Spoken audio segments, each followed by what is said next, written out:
Hello, my friends. It is time for Crypto Q&A, which is a follow-up to our Crypto Over Coffee series. Every single weekend, I take questions from you on Twitter or on YouTube comments, etc., and I answer those questions here on camera. So if you want one of your questions answered, leave it in the YouTube comments, tweet me at Hashoshi4, however you want to submit your questions. Thank you so much in advance for doing so. So without further ado, let's dive into the very first question of the day, which happens to be about Cardano. This question is from Victor Luiz. Thoughts on Cardano Midnight? Development could bring more institutional and even government use of Cardano's blockchain? Thanks.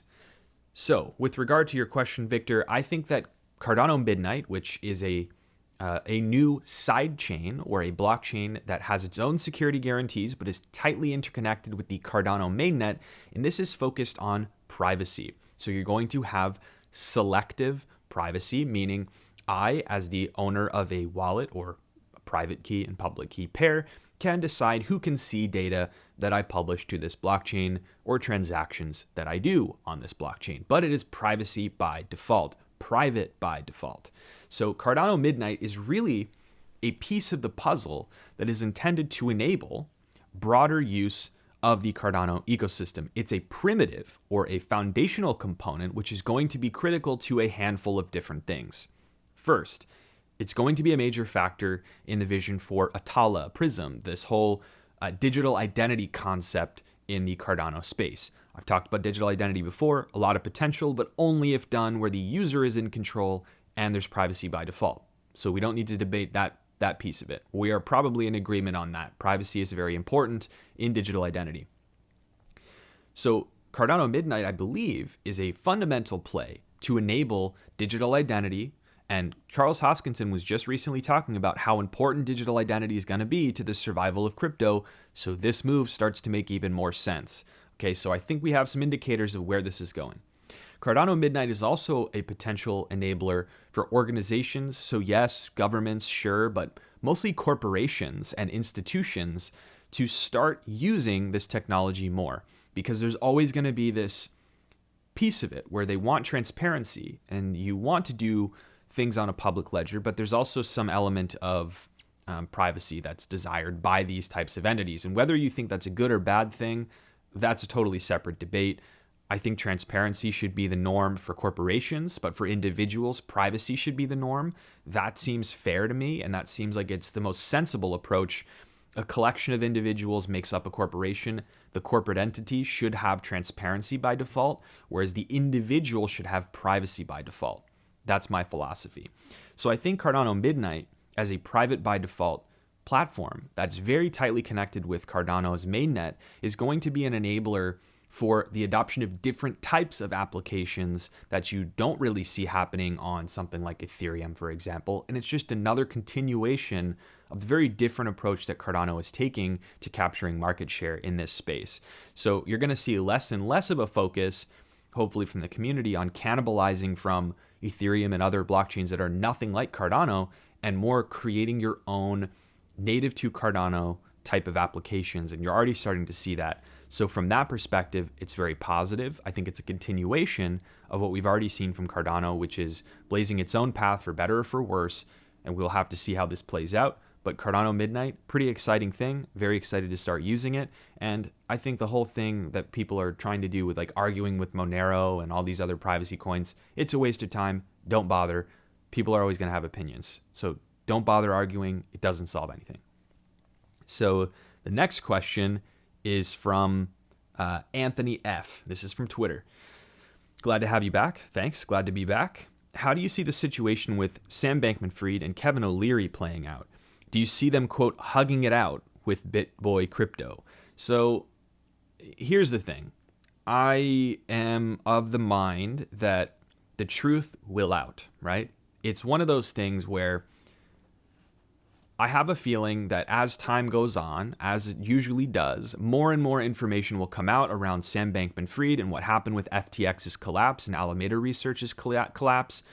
The bankruptcy proceedings are going to be very telling. There's going to be a lot of information that comes out of it, and we're still seeing the effects, the cascading or ripple effects of what's happened there in Genesis and all these other places that are starting to have financial struggles, okay? We're going to start to get more information about this.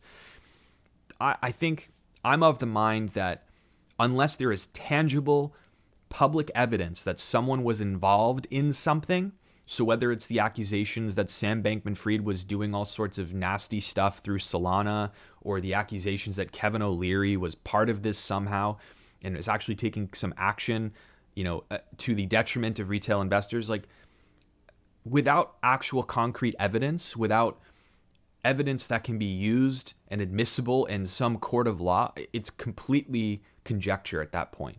And you can't take action on that unless you have that and you show that and you actually put it out there. That's my opinion. Others may differ on that, and that's completely within your rights to do. The problem that I have right now is that people are making character judgment based off of basically things that are just their accusations, they're rumors. There's no actual tangible evidence of it that is public yet. It may exist behind the scenes, but I haven't seen it. You probably haven't seen the hard evidence. So then why are we making these final judgments? That's the issue that I have. So I see this playing out where the truth will come out.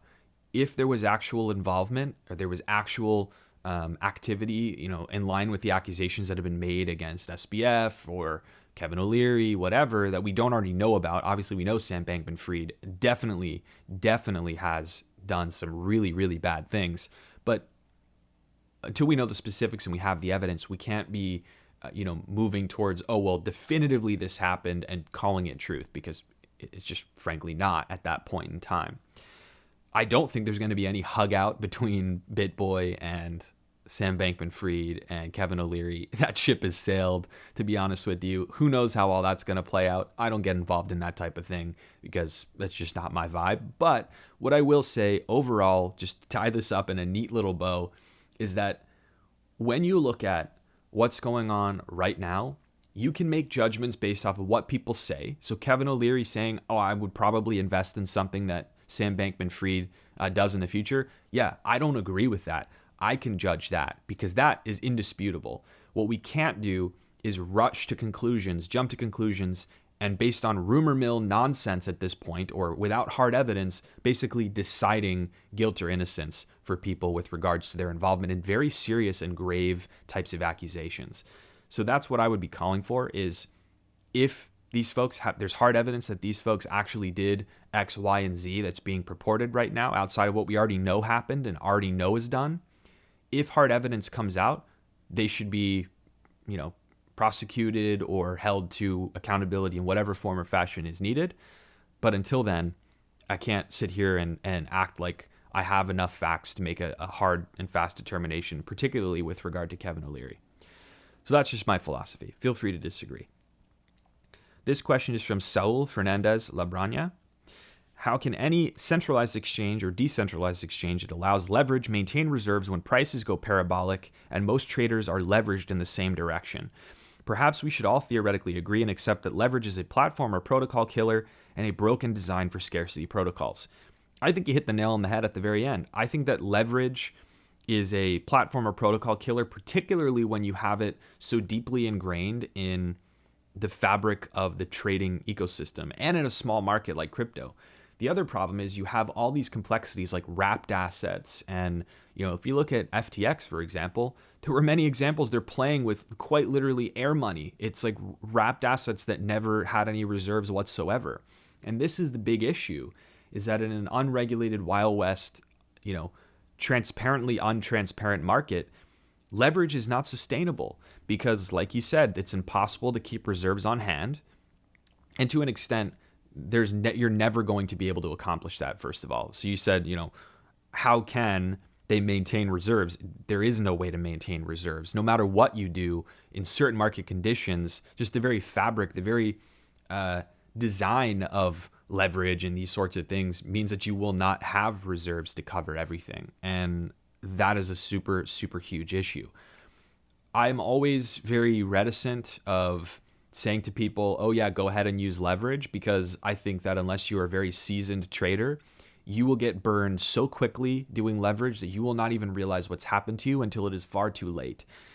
Leverage is a tool, and it is a tool that can be employed in the right conditions with the right risk management and cash management sort of plan in order to build up a trading position in order to grow a smaller stack into a larger one, but it is not easy to do. And if you don't know what you're doing, you will get burned 9.5 out of 10 times. And even if you do know what you're doing, if you don't have good risk management practices, you will get burned 9.5 out of 10 times. So I don't say to people, oh, you just flat out cannot use leverage. If you know what you're doing, feel free to do so. But that's an advanced trader move. Any beginner that's sitting here watching this video, just stay far away from leverage. Please don't touch it, because it is really, really, really, really difficult to deal with. It is a really, it's high risk, high reward, I think is the easiest, most reductive way of looking at it. And I feel that doesn't even do justice to how high the risks actually are. So that's my thought. It can be done. Leverage will probably always exist. The problem is, for most people, it should not be something they touch. And the other problem is, it is systemically not the most sustainable practice, as we've discussed just in the actual wording of the question. So thank you for the question, and I agree with your statement. Theoretically agreeing that leverage is a protocol killer for scarcity-driven protocols. Next question is from Jacob Belflor. Why would Cardano use an algorithmic stablecoin along with a USD-backed stablecoin when algorithmic stablecoins clearly have a history of depegging no matter how over-collateralized they are? So I guess this is in reference to the algorithmic stablecoins that have gotten launched on Cardano. Now there is a reserve-backed USDA regulated stablecoin being created by Emergo early next year in 2023. If I had to make a sort of a determination one way or the other on stablecoins, here's my thought. Algorithmic stablecoins have inherent issues, especially given volatility of markets and the fact that there's a lot of scummy stuff going on behind the scenes. We saw it with Terra Luna and UST. We've seen it in the past in many different ways. We still can't shake market-wide the lack of transparency and concerns around the accounting of Tether, right? You can't escape it because there's not enough transparency. People will never trust it. Algorithmic stablecoins breed that type of mistrust. So while I think it's good that Cardano is going to have stablecoins because it's really important for the growth of DeFi, I think people need to tread very, very, very carefully in just diving in and saying, oh, well, this is a stablecoin, so it's safe, because that is just not the case. You know, you look at the design of JED, for example, you look at the design of other Cardano-based stablecoins that are algorithmic in nature, and you think, oh, you know, over-collateralization by X amount, this is great. It might be great, it might work for a time, but is it perfect? Is it undefeatable? No. And so I think that that's part of the risk-reward calculation you have to make, is how much exposure do you allow yourself to have against algorithmic stablecoins, or really stablecoins in general? You know, regulated ones like USDC, like USDA is going to be on Cardano. Okay, fine. That makes sense because they are subject to reporting that others are not. That's great. Maybe that makes you feel a little bit safer. The reality is it's a push and pull. Regulated and unregulated and algorithmic and reserve-backed. There's all types of calculations that you have to make there.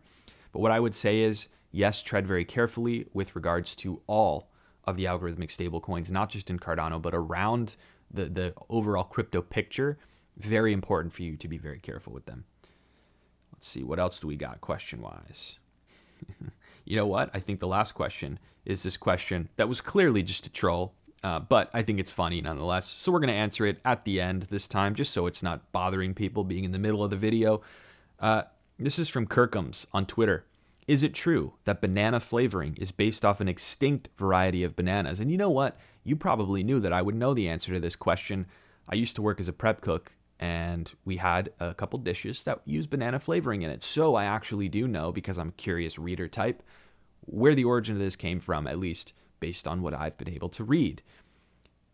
This is actually a myth. Banana flavoring is not based off of an extinct or now extinct banana per se, or not made directly from. It may have been modeled after bananas that no longer exist, because there were huge extinction events for bananas way, way, way, way, way back in history. Banana cultivation is a tricky one, very disease prone. And we have, I think all the bananas that you'll eat today, the sort of cultivars are all genetically modified to be resistant to these common diseases that these crops face. So that sort of aside, the banana extract flavor that you see that tastes very chemically is because it is actually, it's chemically derived. It is designed to emulate banana-ish flavor and some of the essences therein, but it's not very accurate because it's very lazily cultivated, and most of them are not made from actual banana compounds at all. It's chemical compounds that emulate that banana estery flavor, and that's why it tastes fake and kind of gross. So the reality is, no, banana flavoring is not based off an extinct variety of bananas, but it is loosely based off of banana flavor in general, which is why it tastes so weird and nasty, because it's not actually banana. It's a chemical derivation of what bananas theoretically taste like, but not very accurate or not very true to form. So with that very random question, and thank you for asking the random question, because I think it's kind of fun to talk about random stuff non-crypto related, that's going to do it for the Q&A for today. Again, if you have questions, leave them in the comments, tweet me at Hashoshi4, whatever you want to do, any question goes. I will on occasion answer personal questions or questions about bananas or food or coffee. So if you have those, hey, you might have a chance of being featured on the show. Thank you very much as always. Have a great rest of your weekend, and until next time, cheers.